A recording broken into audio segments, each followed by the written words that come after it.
Bonjour, l'hebdo BTP s'intéresse aujourd'hui au levage et au chargement, une activité régulière dans le bâtiment travaux publics. Nous nous intéresserons également à la manutention de béton et à l'actuelle loi de finances dans le chapitre véhicules industriels. L'invité du jour, Mohamed Bayri, PDG de Ival. Levage et chargement, c'est donc notre sujet central du jour. Tous les chiffres à retenir pour l'année 2013 concernant les importations des chariots autopropulsés, élévateurs ou convoyeurs. Plus de 3000 chariots élévateurs, toutes catégories confondues, ont été introduits sur le marché algérien l'année dernière pour un montant de près de 64 millions de dollars. C'est donc un marché qui a connu une forte progression du moment qu'il y a tout juste 2 années, le nombre de ces engins était estimé à seulement 1000 unités. Une poussée expliquée par le développement des secteurs industriels et du bâtiment qui ont recours à des moyens de manutention et de levage pour sécuriser leur chargement, leur personnel et gagner en rentabilité. Ainsi, l'année 2013 a vu le dédouanement de plus de 2100 chariots autopropulsés, pour ne citer que cette catégorie d'engins. Concessionnaires et entreprises ont procédé à ce type d'importation. Parmi les concessionnaires, la marque coréenne Hyundai, avec ses 2 distributeurs, totalise 430 chariots introduits sur les 10 mois de l'an écoulé. Les marques chinoises dominent le paysage. On notera Tirsam avec 172 unités. Le groupe Amouri a introduit 279 chariots et Biamo Benouès 157. Les marques premium arrivent loin. Pour Algomat, ce sont 114 machines qui ont été importées contre 55 pour le compte de Komatsu, 31 pour BMA, 62 pour Lamraoui et 56 pour Mitrad. Quant aux entreprises s'étant elles-mêmes dotées de ce matériel, l'on citera entre autres Condor Électronique, Cévital, la société industrielle de papier, Fruital et Blida Machine. Les brèves à retenir pour aujourd'hui. D'abord, la manutention de béton chez Bativer. Il faut savoir d'ailleurs que le marché algérien est le plus significatif au Maghreb. Gros plan également sur les nouvelles dispositions de la loi de finances 2014 concernant les équipements de moins de 2 ans autorisés et l'investissement dans le véhicule industriel de manière générale. Les divers chantiers ouverts par les grands programmes de développement lancés en Algérie font que son marché demeure, de l'avis des spécialistes, l'un des plus attractifs dans le Maghreb pour les bennes à béton. Chargement, manutention et utilisation sont les 3 fonctions de la benne à béton. La raison pour laquelle il est impératif de bien choisir le type et la provenance afin d'éviter tout risque sur les chantiers. Bativer, fournisseur d'équipements de sécurité et de matériel de manutention, particulièrement les produits du fabricant français Secatol, cherche en permanence des solutions nouvelles aux problématiques pouvant se poser à l'entrepreneur et même à anticiper sur ses besoins. Le dernier salon des travaux publics a justement donné l'occasion aux spécialistes de découvrir la dernière gamme de manutention de Secatol.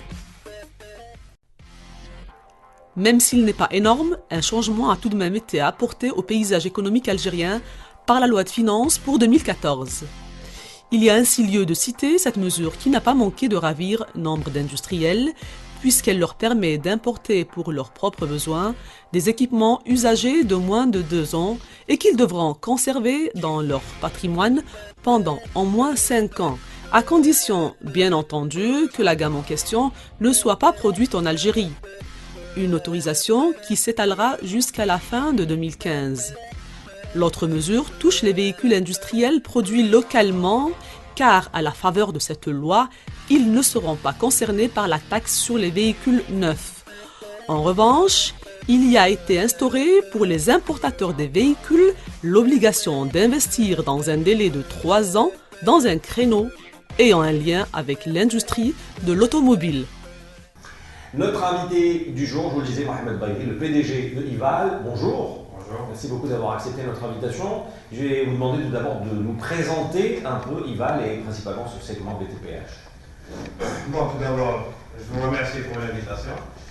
Le groupe IVAL a été créé, Société IVAL a été créée en 99, fin 98, mais début d'activité 99, la représentation de la marque Iveco et véhicule industriel. Au départ de 99 jusqu'en 2011, fin 2011, plus exactement mi-2012, j'étais associé avec un groupe français, un groupe Talbot, Méco-France, qui était spécialisé beaucoup plus dans la manutention, gestion des ports, le transit, tout ce qui est logistique. L'automobile, c'était en second plan. De 2012, juillet 2012 à ce jour, je me suis mis en partenariat avec le groupe Mazous, qui déjà lui est spécialiste dans l'automobile, ce qui nous donne aujourd'hui une force de vente qu'on commence à voir après le résultat, si vous voulez. Alors Mohamed Behi, j'aimerais bien vous faire réagir sur cette disposition de la nouvelle loi de finances pour 2014 qui prévoit l'autorisation d'importer des équipements de moins de 2 ans. C'est une décision apparemment qui a fait couler beaucoup d'encre. Oui, effectivement, cette loi a été proposée par des entrepreneurs algériens dans le cadre d'importation de matériel d'occasion qui est pratiquement neuf, qui se trouve à l'étranger, surtout principalement les revendications des entrepreneurs, c'était le matériel espagnol, quasiment neuf, et vu ce qui se passe en Espagne, la crise économique qui est un peu dure là-bas, c'est qu'il y a des opportunités d'importation. Ils ont fait cette proposition en disant pour qu'on puisse importer du matériel. Mais ça reste encore vague, c'est pas clair ce que c'est comme matériel. Est-ce que c'est du matériel roulant? Est-ce que c'est des engins? Est-ce que c'est des centrales à béton? Peut-être des unités, on a entendu même qu'on parlait du matériel rénové, des unités. Donc c'est assez vaste. C'est assez vaste, c'est pas encore clair. D'accord. Alors, selon la réglementation, dans les 3 ans, vous allez être amené à investir un peu dans l'industrie, segment camion. Alors d'abord, est-ce que vous êtes concerné? Et si c'est le cas, comment comptez-vous faire face à une concurrence publique? Je parle notamment de cette association SNVI Daimler. Oui, il ne faut pas aussi se focaliser trop sur la concurrence sur il faut qu'on en parle du marché.